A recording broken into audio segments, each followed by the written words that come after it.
How to send Google Drive files to email. Need to send files from Google Drive to email? Here's the easy step-by-step guide. So first and foremost, open up Google Drive into your browser, sign into your Google account, and then once signed in, go ahead and create a folder where you'll place all of the files. So on this folder, click on this new button at the top left, then select File Upload, and then select a file that you want to upload from your local drive. And then once the file is done uploading, you can then go ahead and click on the file, and then click on this plus share button, which you'd basically find at the top of your screen. Here, go ahead and enter the email of that specific individual to whom you want to send this specific file to.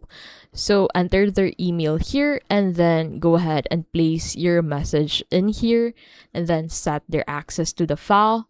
Make sure to check this notify people to be able to notify them about their access for this specific file. So this notification will then be sent to their email.